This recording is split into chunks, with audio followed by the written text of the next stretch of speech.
Ta là Mông, nhâm Mường Trà, huyện Mường Trà, tỉnh Điện Biên.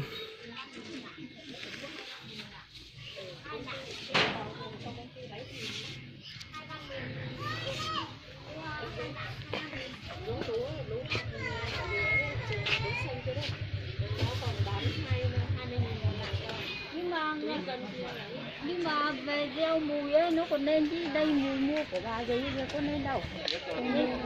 Như hạt rau viết thơm có nên đâu. Bọn này là bọn này nó chỉ cho có mấy hạt này nó bán thì nó không nên. Cái mua nó chẳng nên.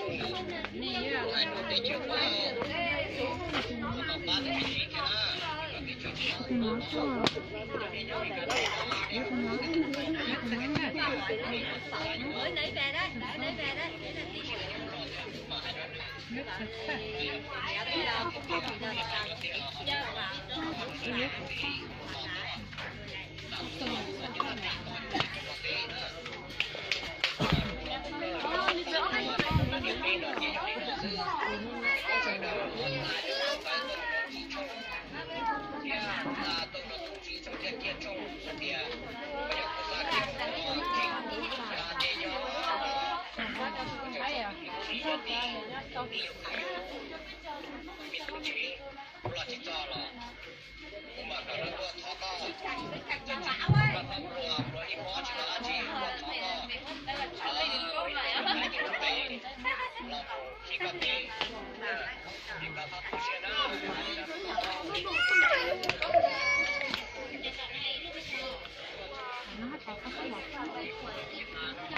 Đấy tới vậy.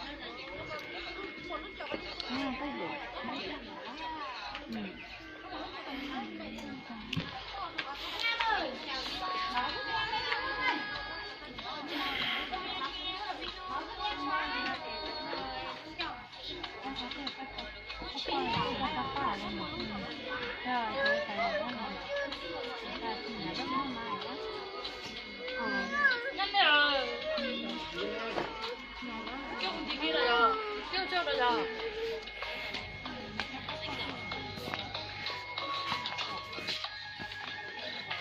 Em đây gieo đầu mùa nó mọc nấm chấm này nó trôi trôi nó mất thì mình đợt ra để trở nên như thời rồi gieo 2 lần 3 lần 4 lần ăn chán gieo phá nó không đi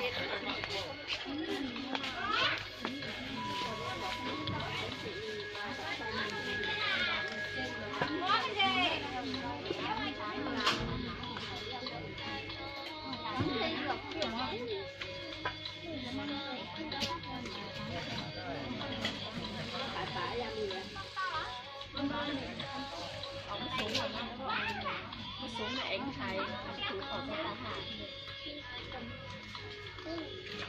cô này nó không tặng này thì những nó cũng được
Bắn lùa không chạy bắn lời nè nè cái chỗ nè yêu nè đây đây đây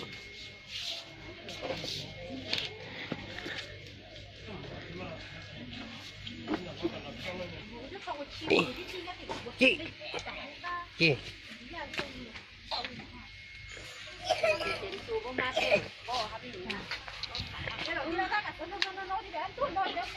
Mày đi cầu trăng là gì nhỉ? Mày nóng với nồn này. Đáng tê.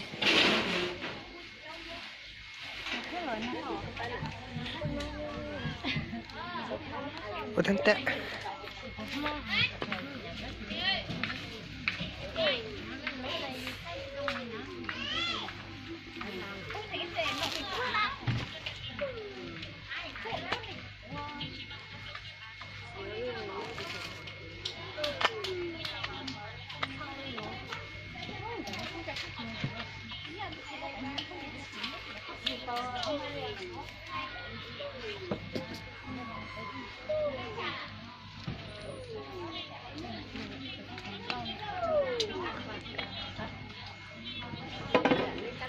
Bé này 2 tuổi.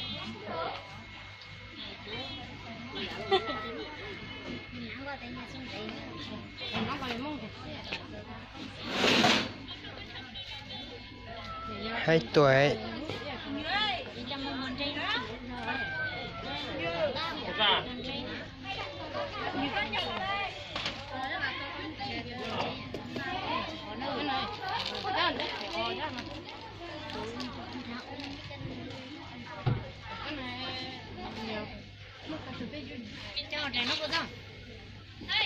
Được. Dạ tao mong con chạy từ cô giống này à?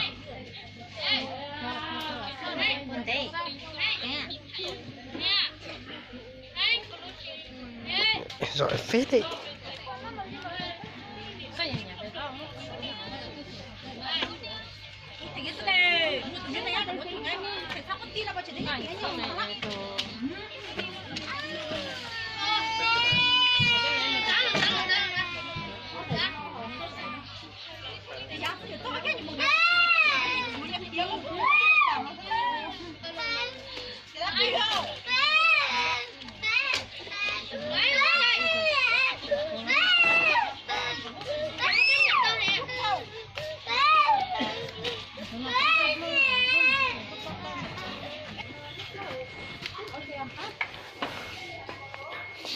Ôi đi mẹ quên mất cái xe này.